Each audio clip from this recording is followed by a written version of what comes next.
السلام علیکم ورحمۃ اللہ وبرکاتہ۔ بسم اللہ الرحمن الرحیم۔ پیارے دوستوں، آج ہم آپ کو ایک لڑکی کا واقعہ بتانے والے ہیں جو مسلمان نہیں تھی، لیکن وہ اپنے کام بسم اللہ الرحمن الرحیم پڑھ کر کیا کرتی تھی، اور پھر بسم اللہ الرحمن الرحیم کی برکت سے اس کی جان بچ گئی، اور کیسے اس نے اسلام قبول کر لیا۔ پورا واقعہ سن کر آپ کا دل خوش ہو جائے گا۔ آپ اس ویڈیو کو لائک اور شیئر ضرور کریے گا، اور ہمارے چینل کو بھی سبسکرائب کر کے بیل آئیکن بھی دبا دیجئے تاکہ آپ ہماری کوئی بھی ویڈیو مس نہ کریں۔ یہ واقعہ کچھ اس طرح سے پیش آیا کہ بہت سال پہلے ایران میں ایک غیر مسلم لڑکی رہتی تھی۔ اس وقت ایران میں ایک بادشاہ حکومت کرتا تھا، اور اس لڑکی کا جو باپ تھا وہ اس بادشاہ کا وزیر تھا، لیکن اس لڑکی کا باپ بہت ظالم آدمی تھا۔ چلیے جانتے ہیں کہ وہ لڑکی کیسے ایمان لے آئی۔ ایک بار ایک بزرگ کسی محفل میں بیان کر رہے تھے۔ اس بیان میں وہ بسم اللہ شریف کے فضائل بیان کر رہے تھے کہ جو بھی اہم کام کرو بسم اللہ الرحمن الرحیم کے ساتھ شروع کیا کرو۔ اگر وہ کام بسم اللہ سے شروع نہیں ہوتا تو وہ ادھورا اور نامکمل رہ جاتا ہے۔ اور ساتھ ہی ساتھ انہوں نے یہ بھی کہا کہ ہر نیک اور جائز کام بسم اللہ پڑھ کر شروع کرنا چاہیے۔ انہوں نے پھر ایک واقعہ سنایا جس میں انہوں نے کہا، ایک شخص نے بسم اللہ الرحمن الرحیم کو بہت اچھے طریقے سے، دل کی گہرائی سے، سچی نیت سے اور خوبی سے پڑھا تو اس کی بخشش ہو گئی۔ بس یہ سننے کی دیر تھی کہ اس لڑکی کے دل میں ایمان جاگ اٹھا، اور اب اللہ پاک کی کرم نوازی ہو چکی تھی، اور وہ اسلام کی محبت میں ڈوبتی چلی جا رہی تھی۔ جب وہ لڑکی ان بزرگ کی بات سن کر گھر واپس آئی تو اس لڑکی نے چلتے پھرتے، اٹھتے بیٹھتے، سوتے جاگتے ہر وقت بسم اللہ الرحمن الرحیم پڑھنا شروع کر دیا۔ لیکن اس کا جو باپ تھا اسے اسلام سے نفرت تھی۔ اس نے جب دیکھا کہ بیٹی بسم اللہ کا ورد کر رہی ہے تو اس کو غصہ آنے لگا، کیونکہ وہ لڑکی ہر وقت ہر اچھے کام سے پہلے بسم اللہ الرحمن الرحیم پڑھتی اور بہت خوش ہوتی تھی، اور یہ بھی کہتی تھی کہ اس کلمے سے میرے دل میں ایمان جاگ رہا ہے، اور مجھے ایسا لگ رہا ہے کہ میرا ہر کام بن جاتا ہے۔ جب یہ بات باپ نے سنی تو بہت ناراض ہوا۔ اس نے سوچ لیا کہ اب میں اس کو کہیں باہر نہیں جانے دوں گا، اب یہ مار پیٹ صحیح ہوگی۔ یہ ظالم آدمی بیٹی کو بہت مارتا اور اسے کمرے میں بند کر دیتا تھا، اس کو بھوکا رکھتا تھا، لیکن وہ بسم اللہ الرحمن الرحیم پڑھتی جاتی تھی۔ اس لڑکی کے پاس بہت سارے کبوتر تھے۔ اس کا باپ بادشاہ کا وزیر تھا تو اسی محل میں وہ بھی رہتی تھی۔ وہ جب بھی کمرے میں ہوتی تھی تو ان کبوتروں کو بسم اللہ الرحمن الرحیم سکھاتی۔ وہ سارے کبوتر اس کے دوست بن چکے تھے، اور اس کی کھڑکی کے پاس ہی ان کبوتروں کا گھونسلہ بھی تھا۔ باپ نے جب بند کر کے بھی دیکھ لیا تو اب سوچا کہ یہ ایک سدھرنے والی نہیں ہے، اب میں اس کو مار ہی ڈالوں گا۔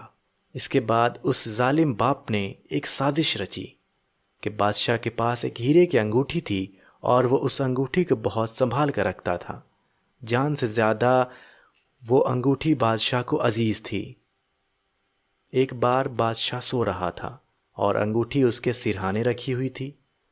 یہ وزیر یعنی اس لڑکی کا باپ چپکے کمرے میں آیا اور وہ انگوٹھی اٹھا کر وہاں سے چلا گیا۔ لڑکی کو دیتا تو وہ بادشاہ کو بتا سکتی تھی کہ یہ انگوٹھی میرے باپ نے مجھے دی ہے۔ اب اس نے سوچا کہ میں کیا کروں۔ اگلے دن وہ بیٹی کے کمرے میں آیا جس وقت وہ کمرے میں موجود نہیں تھی۔ باپ ادھر ادھر دیکھنے لگا۔ اس نے سوچا کہ یہ جو کبوتروں کا گھونسلہ ہے اس کے اندر میں انگوٹھی چھپا دیتا ہوں، اور سپاہیوں سے کہوں گا کہ اس گھونسلے کو بھی چیک کر لو، ہو سکتا ہے انگوٹھی اس میں موجود ہو۔ سازش تو بہت اچھی تھی اور چالاکی سے اس نے کام بھی کیا تھا، لیکن سب کچھ اس کے منصوبے کے مطابق نہیں ہوا۔ وہ لڑکی اللہ کا نام لینے والی تھی۔ اللہ پاک اپنے بندوں پر رحم کرتا ہے۔ لڑکی کو یہ بات پتہ نہیں تھی کہ انگوٹھی کبوتر کے گھونسلے میں ہے۔ بادشاہ نے جب دیکھا تو انگوٹھی غائب تھی۔ وہ غصے سے پاگل ہو گیا اور اپنے سپاہیوں کو بلوایا اور کہا کہ جس کسی نے میری انگوٹھی چرائی ہے اسے فوراً پکڑ کر لاؤ، میں اس کا سر خود قلم کروں گا۔ وزیر تو اسی موقع کی طاق میں تھا، وہ کہنے لگا، جان کی امان پاؤں تو بادشاہ سلامت، کچھ عرض کرنا چاہتا ہوں۔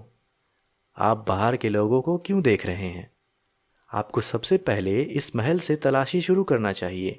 تو بادشاہ کہنے لگا، کیا تمہیں کسی پر شک ہے؟ تو اس نے کہا، نہیں، شک تو نہیں، لیکن اصول کی بات ہے، پہلے ہمیں اپنے محل میں ہی ڈھونڈنا چاہیے، کیونکہ اکثر لوگ محل کے ہی غدار ہوتے ہیں۔ بادشاہ نے کہا، بات تو تم نے ٹھیک کی ہے، چلو پھر محل سے ہی تلاشی لینا شروع کرو۔ محل کی تلاشی شروع کر دی گئی۔ جب سپاہی وزیر کی بیٹی کے کمرے میں پہنچے تو انگوٹھی نہیں ملی۔ وزیر نے کہا کہ اس گھونسلے میں بھی دیکھو۔ سب نے دیکھا لیکن انہیں کہیں بھی انگوٹھی نہیں ملی۔ سپاہی تو سوچ بھی نہیں سکتے تھے کہ ایک باپ اپنی بیٹی کا اتنا بڑا دشمن کیسے ہو سکتا ہے کہ بادشاہ کے ذریعے اس کو قتل کروانا چاہتا ہے۔ سپاہیوں نے جب گھونسلے میں تلاشی لی تو انگوٹھی وہاں نہیں تھی۔ اس کے بعد سپاہی اس وزیر کے کمرے میں پہنچے تو کیا دیکھتے ہیں کہ تکیے کے اوپر وہ انگوٹھی رکھی ہے۔ سپاہیوں نے فوراً اس وزیر کو، اس ظالم باپ کو گرفتار کر لیا اور بادشاہ کے سامنے لے آئے۔ بادشاہ نے کہا، تو چور ہے، تو اتنے دنوں سے غداری کر رہا تھا، اب میں تجھے معاف نہیں کروں گا۔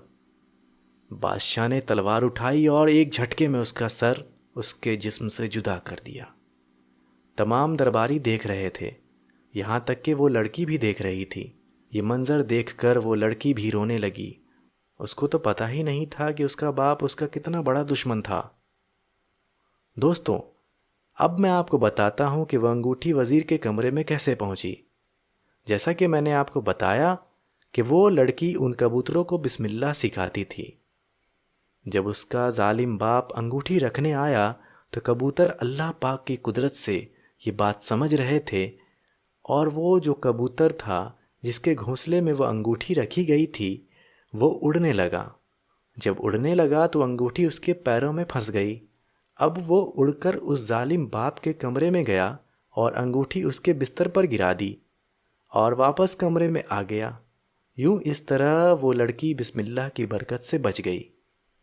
اب لڑکی نے سوچا کہ میں نے جو ان بزرگ کی بات سنی تھی، جو انہوں نے کہا تھا کہ بسم اللہ کی برکت سے ہر بگڑے کام بن جاتے ہیں، مشکلات حل ہو جاتی ہیں، تو اب تک اس لڑکی نے یہ بات آزما لی تھی۔ اس کے بعد وہ لڑکی مسلمان ہو گئی۔ سبحان اللہ۔ تو دوستو، یہ ویڈیو آپ کو کیسی لگی کمنٹ میں ضرور بتائیں۔ ملیں گے آپ سے اگلی ویڈیو میں، تب تک آپ اپنا خیال رکھیں۔ اللہ حافظ۔